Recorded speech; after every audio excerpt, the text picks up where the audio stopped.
स्वर्ण मच्छा। त्रेता युग में राम रावण संग्राम आधुनिक युग में रामायण के नाम से विख्यात है, जिसमें श्री राम, राम भक्त हनुमान और रावण वध से जुड़ी कई कहानियां भारत ही नहीं भारत से बाहर भी सुनी सुनाई जाती है। वाल्मीकि रामायण के अलावा भी कई देशों में अलग अलग रामायण लिखी गई है। ऐसी ही दो रामायण में रावण की बेटी के बारे में भी लिखा गया है। यही नहीं, उनमें रावण की बेटी को हनुमान जी से प्रेम होने का उल्लेख भी किया गया है। हालांकि वाल्मीकि रामायण या तुलसीदास जी कृत रामचरितमानस में रावण की बेटी का जिक्र नहीं मिलता है। आज हम बताएंगे कौन कौन सी रामायण में रावण की बेटी से जुड़ी कहानियां लिखी गई हैं। वाल्मीकि रामायण के बाद दक्षिण भारत ही नहीं कई देशों में रामायण को अपने अपने तरीके से लिखा गया है। इनमें से ज्यादातर रामायण में श्री राम के साथ ही रावण को भी काफी महत्व दिया गया है। इसीलिए श्रीलंका, इंडोनेशिया, मलेशिया, माली, थाईलैंड और कंबोडिया में रावण को भी पूरी अहमियत दी जाती है। रावण की बेटी का उल्लेख भी थाईलैंड की रामकीयन रामायण और कंबोडिया की रामकेर रामायण में ही किया गया है। रामकीयन और रामकेर रामायण के मुताबिक रावण के 3 पत्नियों से 7 बेटे थे। इनमें से पहली पत्नी मंदोदरी से 2 बेटे मेघनाथ और अक्षय कुमार थे। वहीं दूसरी पत्नी धान्यमालिनी से अतिकाय और त्रिशरा नाम के 2 बेटे थे। तीसरी पत्नी से प्रहस्त, नरांतक और देवांतक नाम के 3 बेटे थे। दोनों रामायण में बताया गया है कि 7 बेटों के अलावा रावण की एक बेटी भी थी, जिसका नाम स्वर्ण मच्छा या स्वर्ण मत्स्य था। कहा जाता है कि स्वर्ण मत्स्य देखने में बहुत ही सुंदर थी। उसे स्वर्ण जलपरी भी कहा जाता है। एक अन्य रामायण अद्भुत रामायण में श्री राम की पत्नी देवी सीता को भी रावण की बेटी बताया गया है। अद्भुत रामायण के अनुसार अपनी पुत्री पर ही बुरी दृष्टि डालने के कारण रावण का अंत हुआ। दशानन रावण की बेटी स्वर्ण मच्छा का शरीर सोने की तरह चमकता था, इसीलिए उनको स्वर्ण मच्छा भी कहा जाता है। इसका शाब्दिक अर्थ होता है सोने की मछली।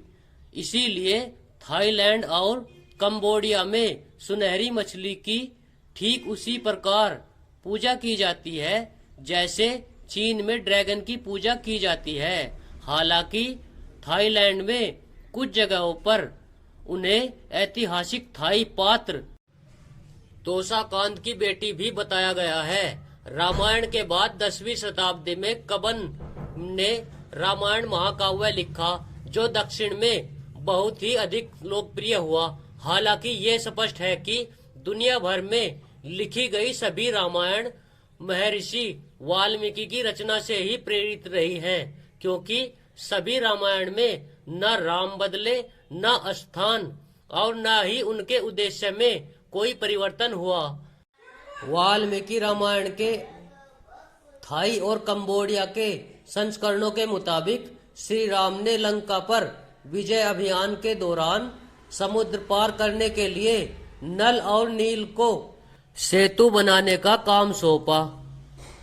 श्री राम के आदेश पर जब नल और नील लंका तक समुद्र पर सेतु बना रहे थे, तो रावण ने अपनी बेटी स्वर्ण मच्छा को ही ये योजना नाकाम करने का काम सौंपा था। पिता की आज्ञा पाकर स्वर्ण मच्छा ने वानर सेना की ओर से समुद्र में फेंके जाने वाले पत्थरों और चट्टानों को गायब करना शुरू कर दिया। उसने इस काम के लिए समुद्र में रहने वाले अपने पूरे दल की मदद ली। रामकीयन और रामकेर रामायण में लिखा गया है कि जब वानर सेना की ओर से डाले जाने वाले पत्थर गायब होने लगे, तो हनुमान जी ने समुद्र में उतरकर देखा कि आखिर ये चट्टानें कहाँ जा रही हैं। उन्होंने देखा कि पानी के अंदर रहने वाले लोग पत्थर और चट्टानें उठाकर कहीं ले जा रहे हैं। उन्होंने उनका पीछा किया तो देखा कि एक मत्स्य कन्या उनको इस कार्य के लिए निर्देश दे रही है। कथा में कहा गया है कि स्वर्ण मच्छा ने जैसे ही हनुमान जी को देखा उसे उनसे प्रेम हो गया। हनुमान जी उनके मन की स्थिति को भाप लेते हैं और समुद्र तल पर ले जाकर पूछते हैं कि आप कौन है देवी। वह बताती है कि मैं रावण की बेटी हूँ।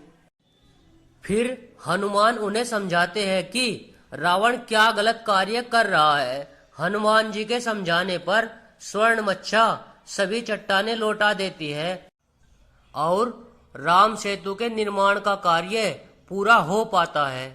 दोस्तों, ये कहानी आपको कैसी लगी अपनी राय कमेंट बॉक्स में जरूर दें और वीडियो को लाइक करके चैनल को सब्सक्राइब कर लें।